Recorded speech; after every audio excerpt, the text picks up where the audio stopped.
The 5130, I want to demonstrate how to write up the summary of results for a simple linear regression analysis. It's highly unlikely that you would really probably ever find yourself in a situation where you needed to write this up, but it's going to serve as a good foundation for us moving forward into multiple regression, which will start really soon. The first thing I say is simple linear regression and correlation analysis was performed between BMI and weight. And this is just the mean and the standard deviation of BMI and the mean and standard deviation of weight. You can see I've already done a few things in R just to kind of get the ball rolling. So there's the BMI mean and standard deviation. Here's the weight mean and standard deviation.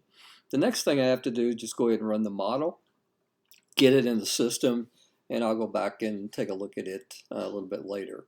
So we go into the research question, and we want to know, is weight a statistically significant predictor of BMI? So the first thing we do is we test the assumptions. And one of the first assumptions is that the residuals are normal, so we'll use Shapiro's test. And you can see I ran that right here. This is something we've done before. Remember that the null hypothesis for Shapiro test is that the distribution is normally distributed. We reject that, so the distribution of the residuals is not normally distributed, so we have concerns with equal variance. The next thing I do is I transition into a couple of different plots. And I'll pull these up, and then we'll talk about what they actually tell us. One way, if I come up and just do, I don't have to install any packages for this.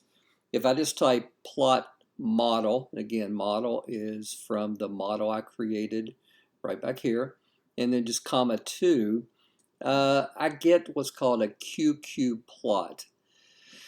Now, this is just a graph that gives us an illustration, pretty good indication of whether or not these theoretical quantiles and standardized residuals are normally distributed.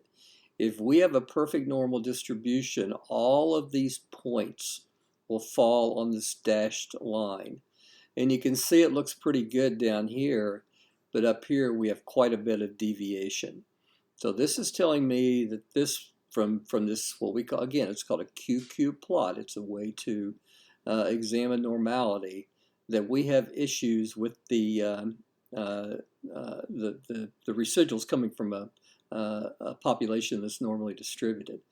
So, but one that I like better, and the first thing you have to do is you have to install the package. So you should know how to do this by now, but if you don't,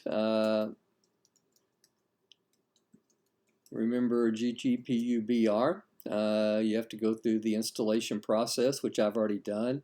I'll tell you what, let me just go ahead and demonstrate this, because there is one little caveat here. So choose the CRAN from Ohio.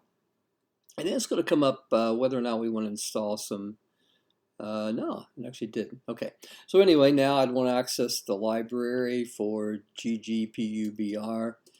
And then I can use something really kind of cool. It's called the GGQQ PUBR. No, I'm sorry. The GGQQ plot of our model residuals. And the reason I like this one better, and you can see that I copy and pasted this one into my document, is that I get these confidence bands. And it gives me a better indication of whether the point is too far from this line to assume normality. And you can see right about here, we get a whole lot of points that are outside this confidence band, which leads me to believe that we have a problem with normality, which was kind of confirmed by Shapiro's test. The next thing we want to do is we want to look at the equal variance assumption. And I do that by just doing plot of the fitted values for our model as the x over the residuals for our model. Okay? So I get this plot, you can see I copy and pasted it and placed it right there. Plots for normality and plots for equal variance assumption. As I look at this, it looks like kind of a shotgun blast, no discernible patterns. The variances all the way through here look to be about the same. There's no fanning out. There's no U-shape. So I feel very comfortable assuming that that we have no concerns with the equal variance assumption of the residuals. Next thing we do is I make the statement about missing data, so I can tell the reader that the analysis is carried out on the full sample of 300 subjects. And the next thing I do is tell what information is provided in Table 1. Now, I'll get down to Table 1 in just a second, but let's just go ahead and take care of the narrative here. So a test of the full model against the intercept only was significant.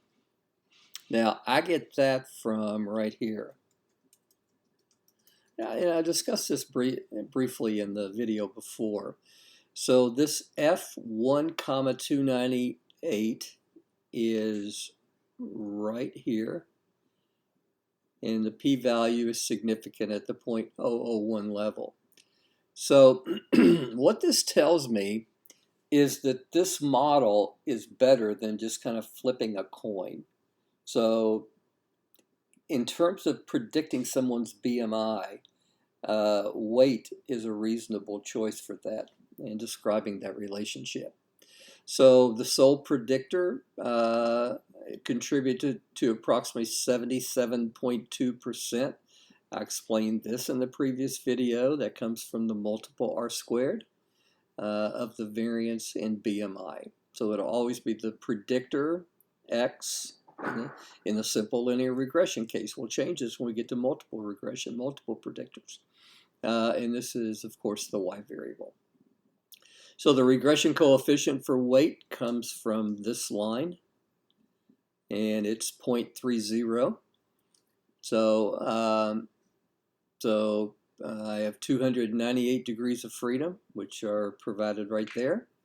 And the test statistic is 0.30, and we have statistical significance at the 0.001 level. So test statistics, standard errors, and so on are presented in Table 1. So what I have first of all, this part up here deals with a correlation matrix. So I look at the correlation between weight and BMI and weight. Obviously, they're the same. And I carry that out by doing what's called a core test for weight and BMI. And you can see that the correlation is 0.88. You can see that it is statistically significant at the 0.001 level, which in this table, I have let the 0.05 level be 1 asterisk, 0.01 level be 2 asterisks, and 3 asterisks is significant at the 0.001 level. The test statistic, I report that right here. I get that information from this line right here. And I get the 95% confidence interval from this.